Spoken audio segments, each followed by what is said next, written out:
Eu vou ter que ficar segurando o celular, porque eu estava lá no meu estúdio, mas infelizmente não está, a conexão lá não está boa. Eu vim aqui para o meu quarto, porque o Wi-Fi fica aqui próximo, para ver se Sim. funciona melhor. Então, vou ficar mais próxima, mais segurando o celular mesmo. Então, me desculpe pela proximidade grande.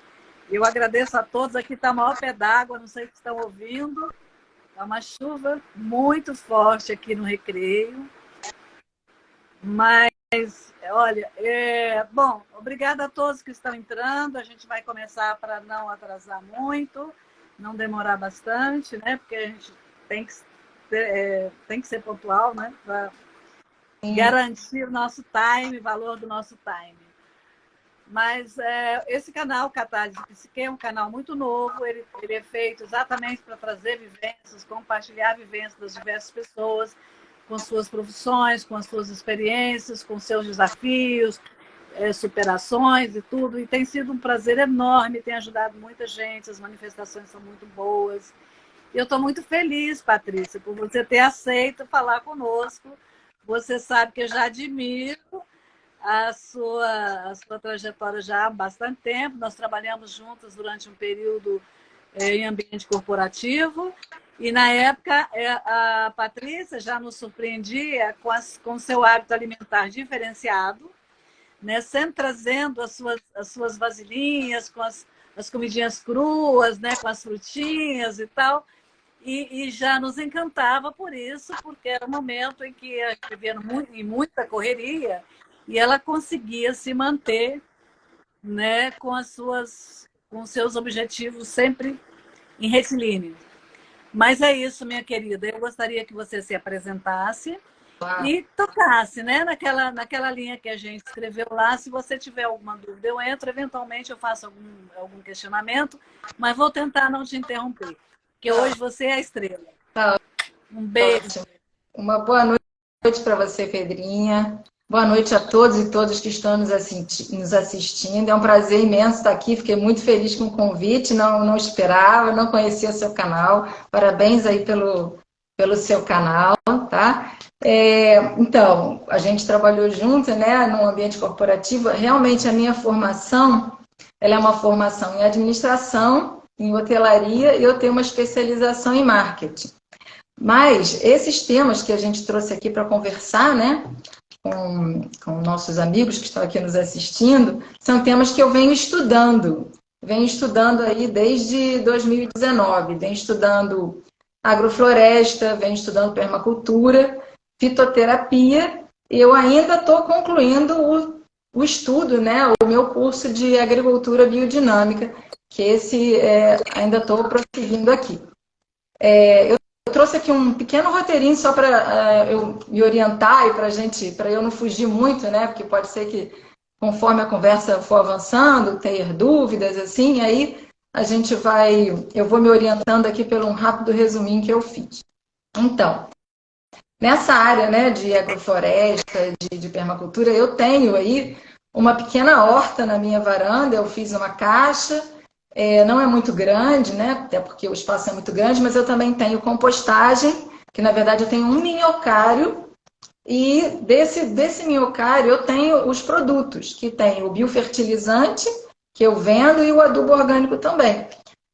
Aqui no condomínio onde eu moro atualmente, eu consegui também, por meio de cursos que eu fiz, implantar a coleta seletiva, que aqui não estava estruturada. Consegui implantar, consegui reestruturar aqui e também organizei um grupo de pessoas que a gente assina um serviço de compostagem. Então, a gente tem um baldinho e aí de 15 em 15 dias a gente reúne os nossos resíduos orgânicos e entrega para essa empresa. Tem pelo menos 2 ou 3 aí, ou mais, no Rio de Janeiro.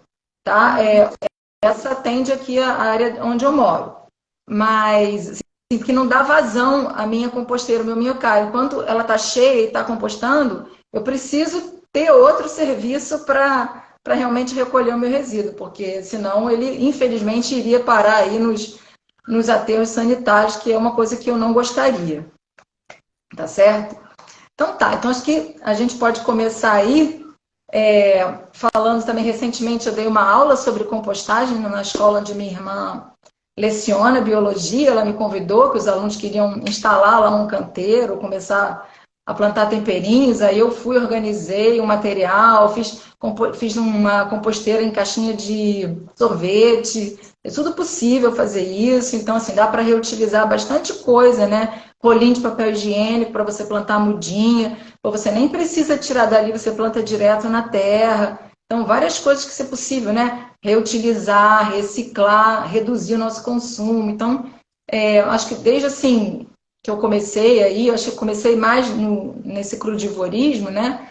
Mas com o tempo foi aumentando essa minha consciência mais ecológica, mais preocupada com a sustentabilidade. E aí, ao longo desses últimos anos, né? Porque eu já estou aí no crudivorismo desde 2009, então ao longo desse tempo, acho que minha consciência também foi aumentando e eu fui despertando para outras áreas, né? Como eu falei, agricultura, biodinâmica, agrofloresta, permacultura e por aí vai, né? Bem, a gente pode começar no crudivorismo, que é um dos temas que a gente endereçou aqui para hoje. É o que eu tenho mais experiência, né? Os outros, assim, eu sou praticante, mas eu tenho menos estrada aí, mas na parte da alimentação eu já tenho uma estrada maior. Então, em 2009, assim que eu entrei na empresa, eu entrei também na yoga. E foi lá em fevereiro de 2009. E aí houve um retiro de yoga e a gente precisava seguir uma orientação, uma dieta, para que no final de semana a gente estivesse preparado, nosso corpo, né, para fazer lá as atividades que estavam sendo propostas. E aí a dieta começava numa segunda-feira, a gente tirava todas as carnes na segunda, na terça-feira todos os lácteos, na quarta-feira produtos que tenham glúten, enfim, na sexta-feira a gente só podia comer fruta. Sendo que essas frutas, podia ser frutas e frutos, né? Tomate, berinjela, outras coisas assim, azeitonas era possível comer. E aí a gente chegou lá na sexta-feira à noite, e aí a gente só chegou, se apresentou, teve uma coisa rapidinho, a gente foi dormir. E aí no sábado de manhã a gente não comeu nada, era o dia todo bebendo água, comendo assim uma bananinha, uma cenourinha com shoyu, que é para todo mundo ficar assim, né?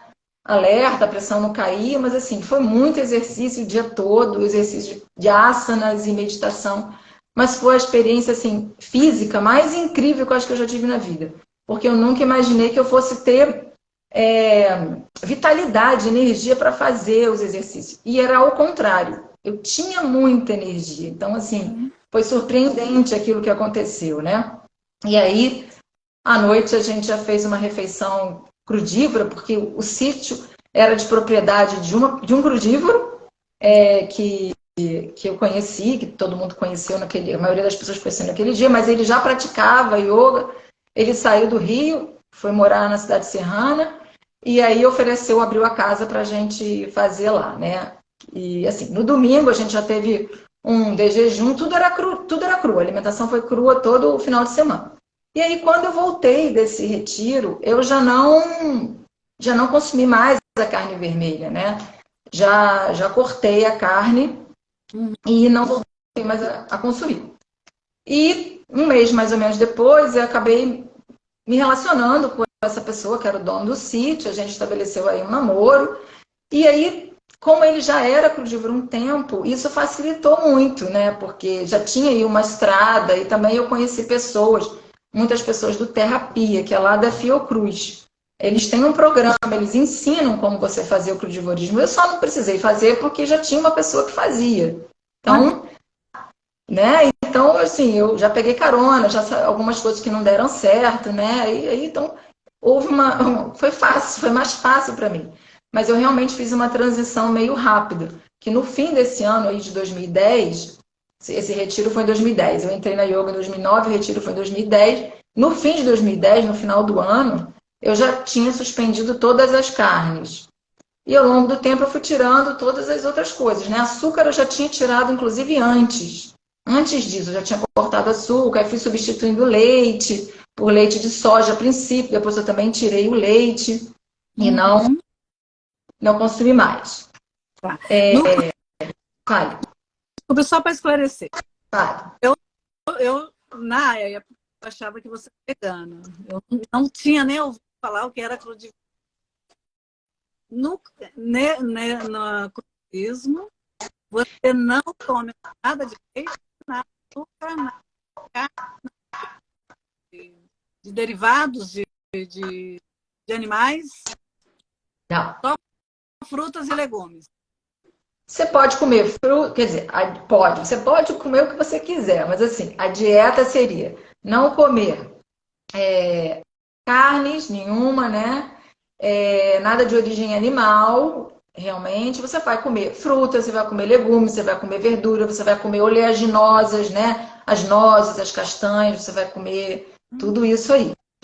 Tá? Então, a base do crudivorismo, qual é o princípio? É você consumir os alimentos crus para que você use as enzimas desses alimentos para fazer a digestão do próprio alimento. Né? Por quê? Porque envelhecer e morrer, na verdade, é perder as enzimas. Se eu comer um alimento cozido, eu vou ter as minhas enzimas, eu vou usar as minhas para digerir aquele alimento. Então, eu estou usando um pouco da minha energia vital. Se você se você consumir um alimento que é cru, você vai usar as enzimas desse alimento. Então, o que normalmente se recomenda? Para a gente iniciar uma refeição pelas comidas cruas, né? Eu, por exemplo, gosto de comer frutas. O meu de jejum é fruta. Ou é fruta, ou então é um bom suco verde, né? O famoso suco de clorofila, que é indicado aí pelos crudívoros, né? Porque aí você vai ter bastante energia aí, né? Clorofila, né? É um dos processos químicos mais importantes da natureza, né? É a fotossíntese. E aí a gente vai aproveitar e vai consumir isso, né? Então, acima de 40 graus, você estaria perdendo as enzimas que estão no alimento. Por isso que o crudivorismo fala para você não cozinhar nada acima de 40 graus. Mas a recomendação você poderia amornar. Normalmente se faz isso usando as mãos, porque você vai sentir a temperatura. Se você suporta a temperatura, ela ainda tem uns 40, 41, 42 graus.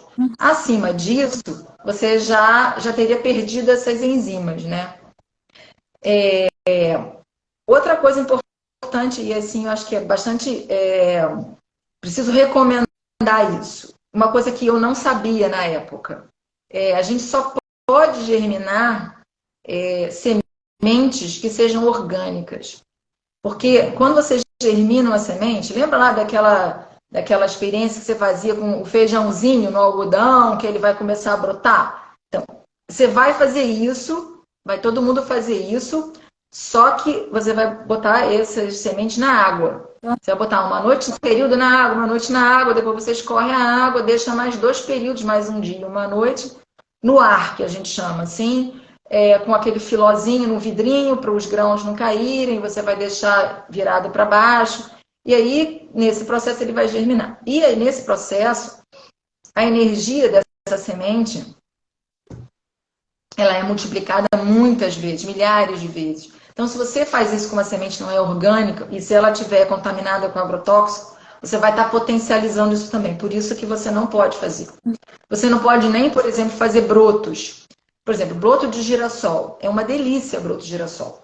É facílimo de fazer e é uma delícia. Só que eu parei de fazer porque eu não estou encontrando semente de girassol orgânica. Aí se você planta na terra mesmo. Por exemplo, trigo orgânico para você fazer a grama do trigo, para você colocar no suco verde. O trigo orgânico é mais fácil de achar.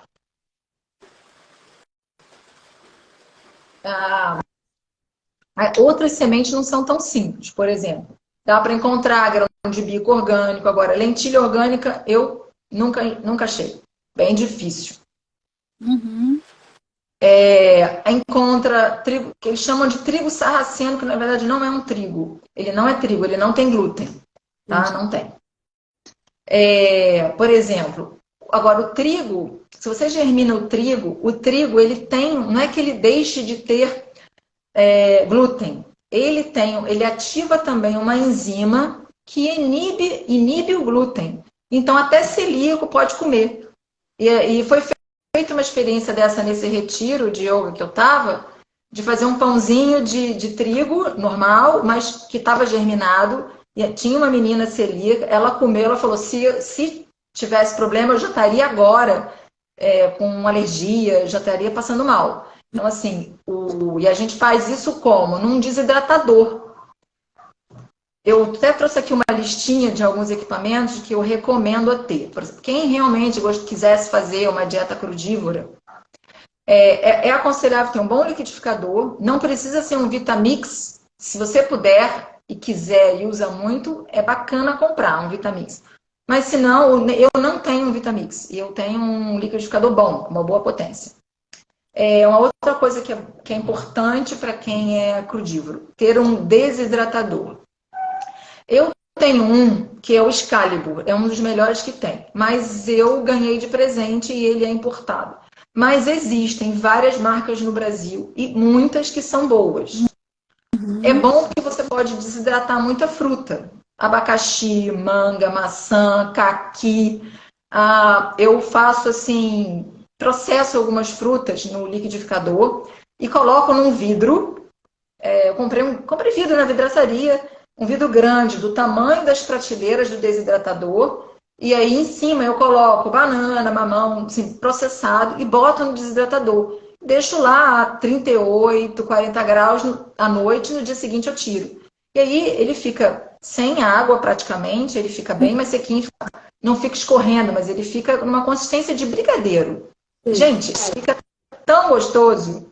E eu faço muita fruta lá. Então, assim, é um aporte grande de carboidrato que eu tenho, né?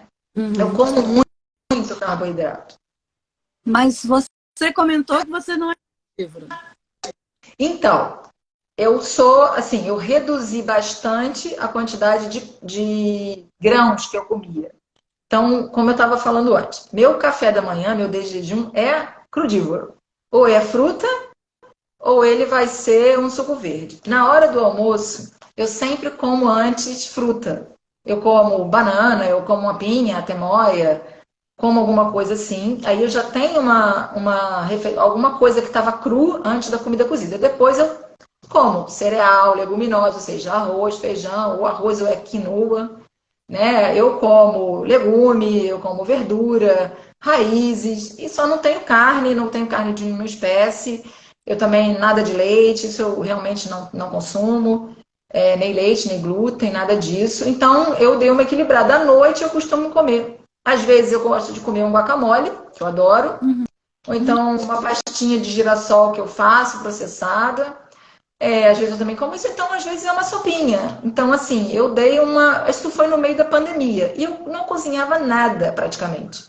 Fazia, assim, legume no vapor, uma quinoa, que eu sempre gostei muito, que tem muito aminoácido, então eu acho bastante rica, né? Muito, muito boa para a saúde. Então, eu não abandonei o crudivorismo, mas eu dei uma reduzida. Eu não consumia quase nada, assim, tipo 10% da minha comida era cozida. Hoje em dia eu diria que ela está uns 50%, assim. Eu acho que a pessoa tem que sentir um pouco como é que está o organismo, como é que está o corpo, se ela se sente bem, né? Por exemplo, no inverno, o melhor é você reduzir um pouquinho a comida crua, porque ela é um pouco mais fria. Agora, no verão é sensacional comer fruta, legume, verdura, muita salada. Então, eu acho que tem que observar um pouco a estação do ano. Por exemplo, comer melancia no inverno não é nada indicado, porque te esfria. Por mais que melancia seja boa, é bom para dar uma limpeza no organismo, inclusive, é bom comer em jejum, né? E não misturar com outro tipo de alimento, porque tanto melancia quanto melão, elas precisam assim, de uma fase para digerir. Então é bom assim, você vai comer melancia, você vai comer só melancia. Dali uma hora, dali um tempo, você comeria outra fruta ou outro tipo de alimento. Não é bom nem misturar, porque realmente, apesar dela ter muita água, elas são chamadas de monofágicas. Precisam de uma fase só para elas. E de um modo geral, as frutas, não é bom você comer fruta depois de refeição. Então, se você vai comer uma fruta, coma antes da refeição, porque ela começa a digestão na boca. E ela vai digerir mais rápido, digere primeiro. Então, assim, não é muito bom. Eu vou fazer aqui uma exceção, que é falar do mel. O mel é um produto de origem animal, mas o mel, eu considero ele é considerado um superalimento. E eu acho que ele é muito nutritivo, então eu não abro mão de comer mel. Mas eu escolho os produtores que eu vou comer mel.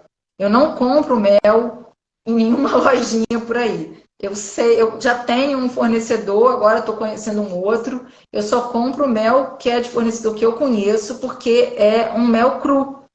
Por quê? Porque eu falei das enzimas. É importante que a gente mantenha as enzimas. E do mel mais ainda. E tem produtor que eles dão açúcar para a abelha, quando não tem florada. Então, isso é prejudicial para as abelhas, vai ser prejuízo no mel, tá? Então, assim, eu não... E o mel, se você centrifugar a alta temperatura, ele também aquece.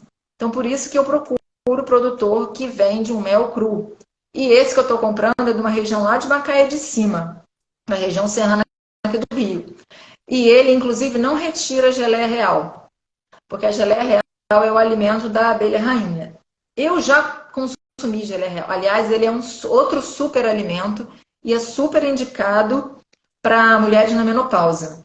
Mas ele não retira. Ele falou, eu não retiro geleia real, né? Então, assim, ele tem todo um manejo ecológico. Eu não estou te ouvindo, Pedrinho, agora. É um respeito, né? Isso, exatamente. Eu vou citar aqui uns superalimentos, por exemplo, tem um probiótico que eu acho até um probiótico chamado kefir, que são grãos, algumas pessoas conhecem, né? Assim como o kombucha, né? É outro probiótico, é muito importante. Então, assim, eu uso kefir diariamente. Os fermentados de chucrute e soa também são muito bons. Aveia, o próprio mel. Coco é outro superalimento. Pólen, coco é outro superalimento. O abacate também é bastante recomendado, né? Para assim, ingerir mais vezes por semana. Tem pessoas até que recomendam você comer um abacate por dia. Eu não sei, para mim talvez seja até muita coisa. Mas, no mínimo, eu como um abacate por semana. Quando eu não como 2 por semana daquele avocado, que eu acho que é o mais gostoso, tem uma ótima consistência, então eu gosto bastante. Então, eu acho que vale a pena. Gengibre e cúrcuma são outros 2 alimentos super importantes. Eles, inclusive, são imunoestimulantes. Então, eu consumo bastante. Falando, assim, de benefícios, né?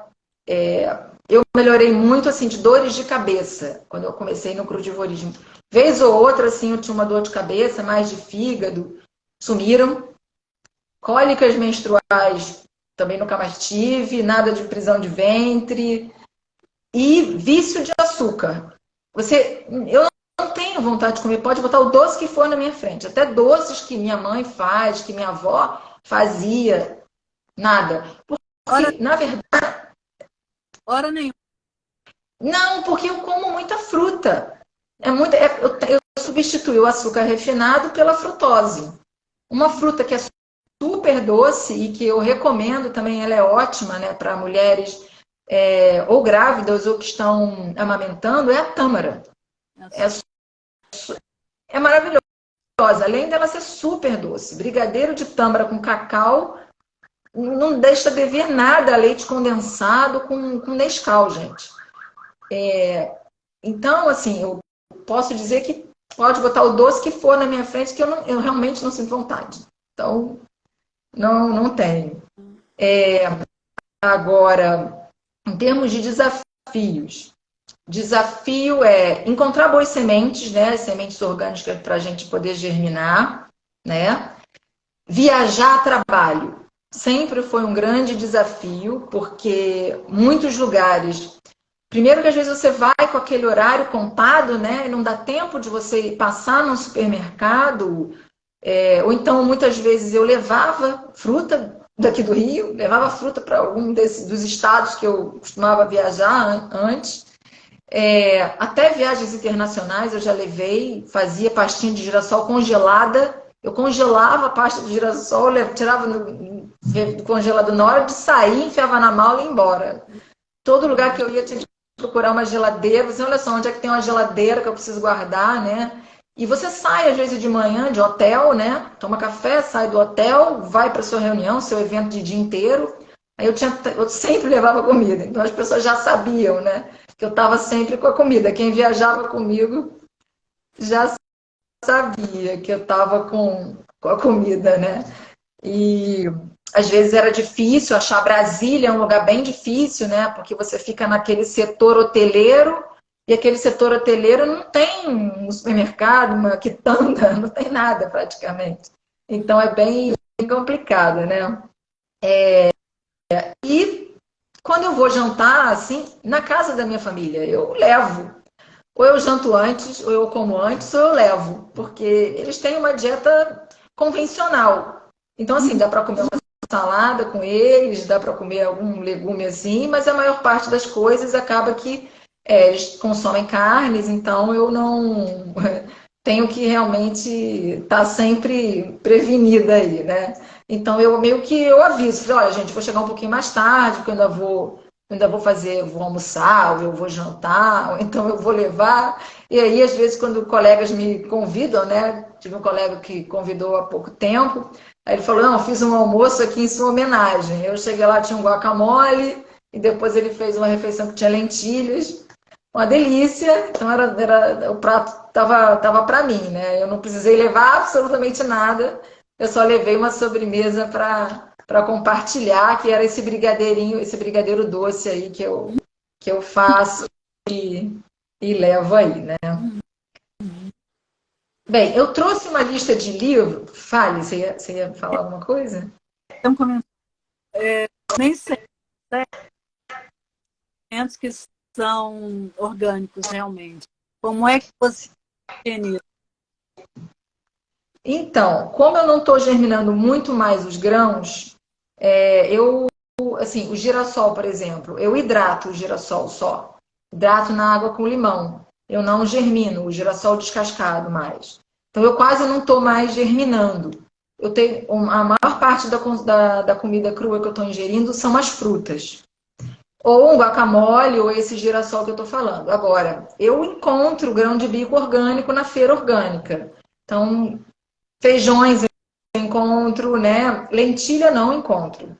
Então, os que eu encontro, eu consigo até cozinhar. Eu cozinho, assim, verdura, legume. Eu vou na feira orgânica semanalmente. Aliás, amanhã é dia de feira, estarei lá, amanhã cedinho, né? Então, eu tenho procurado me alimentar o máximo que eu posso. Até as tâmaras eu estou encontrando orgânicas. Claro que elas têm um preço diferente. Agora, muitos alimentos. Agora, verdura orgânica tá R$ 3 na feira. Não tá tão caro assim. Um molho de couve não tá absurdo, né? É um preço assim que eu acho que é fácil de conseguir, né? E aí foi durante aí a pandemia que eu comecei a cozinhar mais, que eu estava em teletrabalho, eu me aventurei mais e comecei a fazer, e acho até que minha comida tem ficado bem gostosa para uma pessoa que não tinha muita experiência, não se aventurava muito aí na culinária. Na culinária mais cozida, né? Na outra eu já tenho mais experiência. Eu trouxe uns livros, mas eu não sei se a gente mostra os livros, eu posso postar a lista de livros depois, mas também posso mostrar alguns. Ora, o que mais te orientou nesse processo? Isso. Então, e se alguém quiser, pode fazer um printzinho aí, de repente, na tela que dá, ou então, de qualquer forma, eu posso postar a lista depois. Então, esse daqui é um livro de um médico, ele é brasileiro, ele é Lugar de Médica na Cozinha, Dr. Alberto Gonzalez. Esse daqui é indicação também lá do Terapia, esse aqui ele é bem bom. Esse aqui, ele não está em português, ele está em espanhol. Eu comprei fora do Brasil numa viagem. La Nutrición Inteligente também é médico. Sacha Barrios, ele também é médico. Esse aqui os dois falam de alimentação crua, né? Esse aqui também, bastante. Esse aqui também é ótimo. Esse daqui é da Conceição Trucon, Poder de Cura do Limão. Ele é excelente, maravilhoso, esse aqui. Recomendo bastante. esse daqui esse aqui é um que eu li há pouco tempo, ele é super fininho, incrível conexão intestino-cérebro. Ele fala muito sobre o processo digestivo, desbiose, os probióticos, os alimentos funcionais. Esse aqui também é muito bom. Quando você está então aparece lá. Sempre aparece virado, né? Não tem como. Depois eu vou passar a lista. Esse aqui também li recentemente, fala sobre longevidade e Ayurveda. Esse aqui é ótimo. Esse tem a indicação de você tomar água morna, né? Eu já fazia isso, né? Raspagem da língua em jejum, né? E beber água morna com limão e uma pitada de sal. É bem indicado fazer isso em jejum, depois de você fazer essa raspagem da língua. Os outros livros que eu tenho já estão relacionados aos outros assuntos. Então, eu acho que eu mostro um pouco mais para frente quando a gente for falando. Se você tiver mais alguma pergunta sobre a alimentação. Cláudia Aziz, como você higieniza as verduras. Eu estou vendo a pergunta aqui da Cláudia. Como é que higieniza? Então, eu uso um pouquinho de vinagre de maçã orgânico. Não muito, bem pouquinho. Ou então, acho que você pode colocar um pouquinho das gotinhas do limão também na água. Mas como eu uso... Quando você vai à feira, as verduras estão mais frescas. Não ficou naquela prateleira de supermercado, não passou muito... Claro que eles trouxeram de caminhão, porque aqui do Rio vem tudo lá de Petrópolis, Teresópolis, né? Então, assim, já tem um pouco menos. Às vezes as verduras são colhidas no dia anterior. Então, estão super frescas. Então, assim, quando eu vou comer crua, eu dou essa higienizada aí. Mas se eu vou comer cozida, às vezes eu lavo mais de uma vez, 2, 3. E, assim, o fogo, ele vai dar conta. Entendeu? Mas se eu vou comer crua, eu faço isso. Mas eu não ponho muito, não. Não ponho muito vinagre. Tem mais alguma perguntinha? Senão eu vou entrar aí nos... Vai lá, continua. Então tá. Então eu vou entrar no assunto aí da permacultura. Mas antes de entrar na permacultura, eu conheci antes a agrofloresta. Foi em abril de 2019, já foi bem mais recente, né? E antes da pandemia, eu participei de um mutirão de agrofloresta no Morro da Providência, que é aqui no Rio, né? Eles têm lá um grupo de pessoas do Providência Agroecológica, que é parceiro lá da empresa que eu trabalho, e a gente foi convidado para participar. Então, foi meu primeiro contato com a agrofloresta, eu não conhecia, que é uma técnica de você... A agrofloresta é uma técnica para você imitar a floresta no plantio. Imitar como? Imitar fazendo assim, plantar várias espécies juntas no mesmo espaço, né? De uma forma que eles falam de adensar, assim, não deixar muitos espaços. Pensar na arquitetura da planta quando ela estiver adulta e fazer esse plantio. E pensar também, considerar ainda os ciclos das plantas, ou seja, o tempo que elas vão demorar a chegar na fase adulta, e os estratos, ou seja, as alturas que elas vão ter quando elas estiverem na fase adulta. Então, por exemplo, você pode plantar juntas plantas que não têm o mesmo extrato, ou seja, que vão estar na mesma altura, juntas quando elas, tipo assim, salsinha e coentro. Elas são muito parecidas, então você não plantaria elas uma do lado da outra. Você poderia plantar salsinha e aquela verdinha, esqueci o nome. A salsa e a cebolinha. Aí ela cresce, então assim, a salsinha ela vai quase que virar assim um buquezinho, enquanto que a cebolinha ela vai crescer reta. Então você pode botar uma do lado da outra, que elas não vão competir. Você, por exemplo, rúcula e alface se dão super bem juntas. E a rúcula você vai colher antes. Ela vai crescer e vai estar no ponto de colher antes de você colher a alface. A alface você vai colher depois. Então você pode adensar, você pode considerar esses ciclos. Então você vai... E é uma agricultura, uma técnica para você fazer regeneração do solo. Porque também eles fazem muita poda. Muita poda, tá sempre podando e botando matéria orgânica no solo.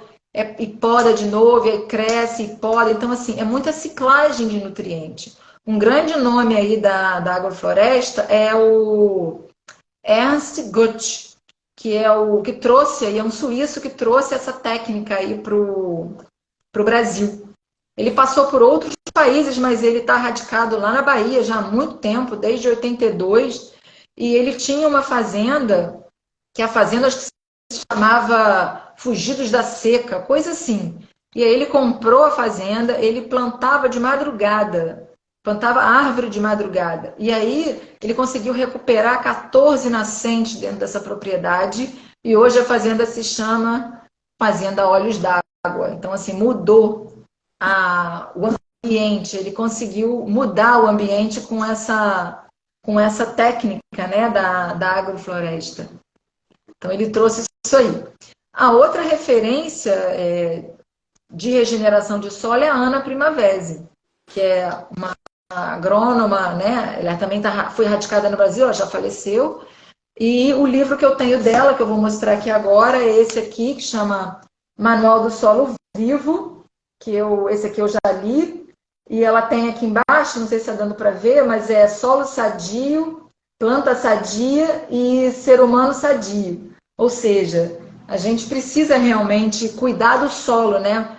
Como as frases aí dessa minha logomarca, né? Que vem as pessoas cuidam da terra, a terra cuida das plantas e as plantas cuidam das pessoas. Então a gente precisa cuidar da terra, do solo.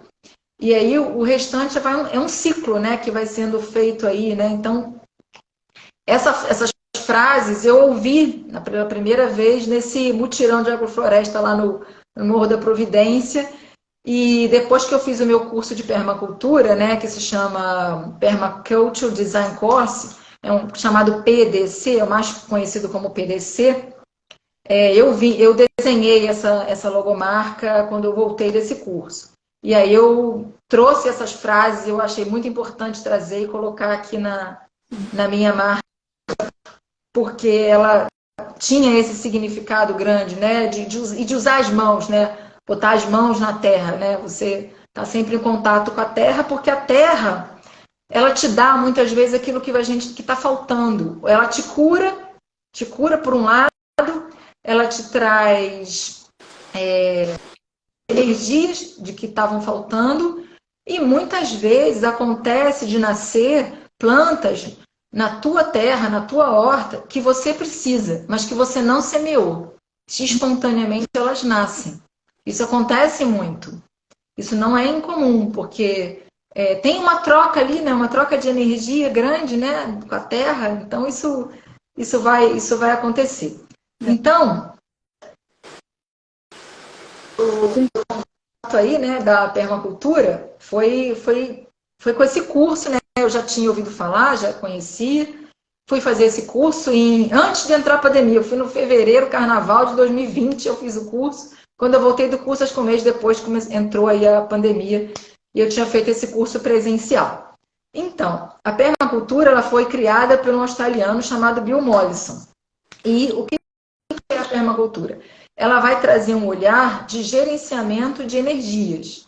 Energias que, então, assim, a gente pode trazer para uma propriedade, a energia do vento, da chuva, das águas de rio, do sol, né? Então, você vai tentar gerenciar essas energias. E a gente pode trazer aí para a nossa vida, em 5 áreas da nossa vida, tipo área pessoal, o trabalho, os relacionamentos, a espiritualidade, a área financeira. Então, a gente tem que estar manejando essas energias, né? Então, a gente tem que estar procurando aí fazer um manejo dessas energias e a gente vai trabalhar com isso. E a permacultura, ela procura fazer que essa propriedade seja sustentável. Como? Os insumos que estão nela. A gente tentar trazer menos insumos de fora. E que ela não gere insumos assim como lixo, como resíduos, para que a gente leve para fora dessa propriedade. Então, a gente tentar ser autossustentável dentro dessa propriedade, manejando esses recursos que eu já citei, né? E também os nossos resíduos, como águas cinzas, que seriam águas de chuveiro, águas de máquina de lavar. e as águas negras, que são aquela, né, do nosso banheiro, né? E existem formas de tratamento dessas águas, tanto as cinzas quanto as negras, dentro da propriedade, que ela possa voltar na forma até de energia. Por exemplo, um biodigestor para as águas negras pode se transformar, pode passar no biodigestor, você vai ter um gás gerado no biodigestor. Bioconstrução, você pode construir com materiais que você tem no seu terreno, no seu entorno, né? E dentro na tua casa, a gente pode tentar, como eu falei inicialmente, né? Tentar manejar esses resíduos, tentar fazer uma compostagem dentro da sua residência, e se você não conseguir, talvez tentar assinar um desses profissionais, aí, um desses serviços que tem, né? Eu pago R$ 40 por mês, eu e mais seis condôminos, né? Consegui, né, organizar essas pessoas e nós somos 7, né? Comigo são 7, é. E assim, eu pago R$ 40 por mês. Não é super barato, mas a gente tem 2 quilos de adubo por mês de bônus. Então volta pra gente em forma de adubo também. E tá mais ou menos aí R$ 5 cada quilo de adubo, então assim sai por R$ 30. Eu acho que é um preço assim razoável e é uma coleta de 15 em 15 dias que eles fazem, mas como eu falei, tem outros serviços aí, né? Uma outra coisa também que a permacultura tem e que ela traz para a gente são os princípios éticos, né? Princípios éticos da permacultura são 3.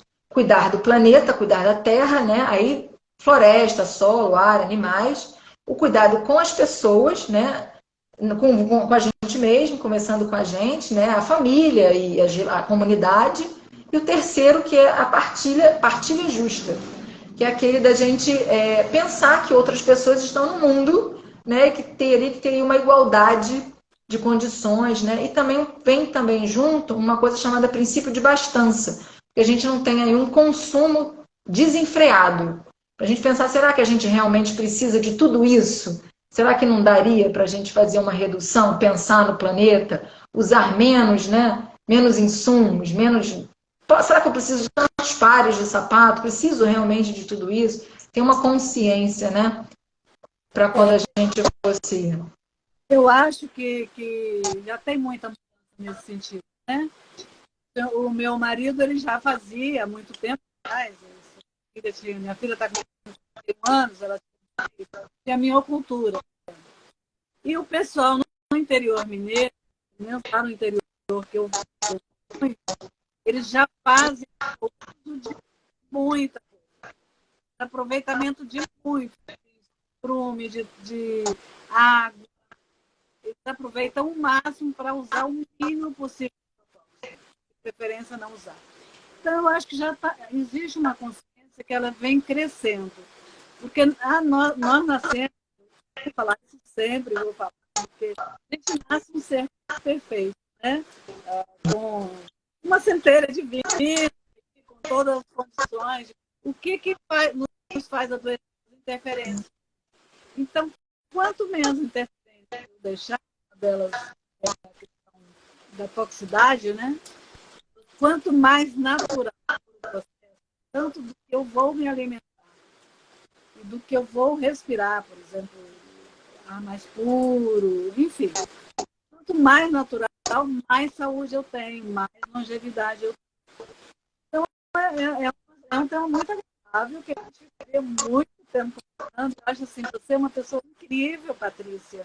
Obrigada. Porque você se organizou de forma tal que realmente se trouxe conhecimento tranquilo de se absorver. Eu tenho certeza que estão vendo ou que verão depois tem essa ideia. A Socorro está dizendo que meu microfone está falhando. Um pouquinho, às vezes, mas está dando para entender. Eu tenho impressão, tá vendo o barulho da chuva? Estou ouvindo. Está chovendo muito, então eu tenho impressão que eu estou com esse problema aqui da conexão um pouco Agora melhorou, Pedrinha. Dei uma virada aqui, e às vezes é isso. Às vezes essa virada aqui dá uma melhoradinha. Mas é isso, gente. Eu não sei do que você pegou, mas é isso. Você trouxe o conhecimento do jeito que a gente precisava. E eu vou pedir para você aí finalizar, né, alguma coisa, e principalmente com as lições aprendidas. Aquilo que você fez nos seus aprendizados que você não faria mais, que é para gente, para quem vai fazer, não começar no erro. E um dia eu vou lhe convidar para viver a minha horta. Eu como agrião daqui da minha horta, eu como bom, tudo, né? Quase tudo, né? Nem tudo. Principalmente alface. Eu planto alface e logo eu estraga muito, então tem coisas que eu vou evitando. Mas, assim, perfeito, as suas orientações perfeitas. Vou te passar a palavra para não tomar muito teu tempo. Tá. Vou você continuar, entendeu? Só trazer aí que a permacultura, né? Ela tenta manter relações entre os elementos dentro da sua propriedade. Então, o mais importante nem é o número de elementos que você tem. Se você vai ter horta, galinheiro, vai criar boi, enfim. É estabelecer relações entre as galinhas, a horta, o teu pomar. Então, assim, ela procura estabelecer relações, assim como nós na nossa vida, né? Estabelecer relações. O mais importante nem é o número de amigos que você tem. É aqueles relacionamentos que eles são mais prósperos, né? Então, a permacultura ela é super facilmente aplicada na nossa vida. Bom, o que eu não faria até que eu acho que já coloquei, né? De não germinar alimentos que não são orgânicos. Isso eu realmente desconheci. Há pouco tempo que eu já tinha parado de fazer esses brotos e germinar mesmo os grãos, então realmente isso eu não faria. Acho que ouvir o seu corpo um pouquinho mais. Pode ser que podia ter começado a introduzir um pouco os alimentos cozidos um pouco antes, mas eu acho que isso é bem importante ouvir, né? O que seu corpo está te pedindo naquele momento, né? O que você está com vontade de comer? Não por gula, não nesse sentido, mas ouvir o que o corpo está pedindo. Pode ser porque no cultivorismo você não come quase nenhuma raiz, porque é muito difícil. Você não vai comer a raiz crua que você come é cenoura, beterraba. Uma batata inglesa é muito difícil você comer, você não vai comer uma mandioca, não vai comer. Então, essas coisas acho que você pode ir flexibilizando um pouco. Então, nesse sentido, eu acho que eu poderia ter feito um pouquinho disso antes. Mas eu acho importante manter aí as enzimas, né? Trazer esse conceito que você vai mantendo a tua energia em alta, né? Quanto mais comida crua você come, vai mantendo aí as suas energias. E para a agricultura biodinâmica, eu vou trazer só uma coisa que é muito bacana, que é o calendário biodinâmico. Ele é um calendário agrícola. Esse calendário, ele diz o que plantar, que dia plantar, que dia você vai plantar raiz, que dia você vai plantar folha, que dia você vai plantar flor, né? Couve-flor, brócolis, que dia você vai plantar fruto semente, que seria o seu milho, né? Essas coisas assim. Feijões, leguminosas. Então, ele te diz exatamente que foi um trabalho de 50 anos de uma alemã chamada Maria Thun. Ela fez um trabalho incrível plantando rabanete em várias épocas do mês, do ano, e aí eles consolidaram isso e tem essa obra aqui, que é o calendário agrícola biodinâmico, e a biodinâmica é assim, une, né, o céu e a terra, o cosmos e a terra. Então, eu acho que é uma viagem, a agricultura biodinâmica é um conhecimento assim trazido aí pelo Rudolf Steiner, o mesmo da pedagogia Waldorf, é o mesmo. Então, assim, quem tiver interesse, tem bastante coisa no site da Associação Brasileira de Biodinâmica, então fiquem à vontade para procurar lá. E eu me comprometo a colocar lá a listinha dos livros aí no Mão na Terra, posso compartilhar também aí em cima do post lá da live, que aí já fica para todo mundo que já vi. Então, agradeço mais uma vez. Namastê. Paz e bem para você, para todos. Muito honrada por estar aqui. Gratidão, muita gratidão. Namastê. Patrícia, muito obrigada, super bom.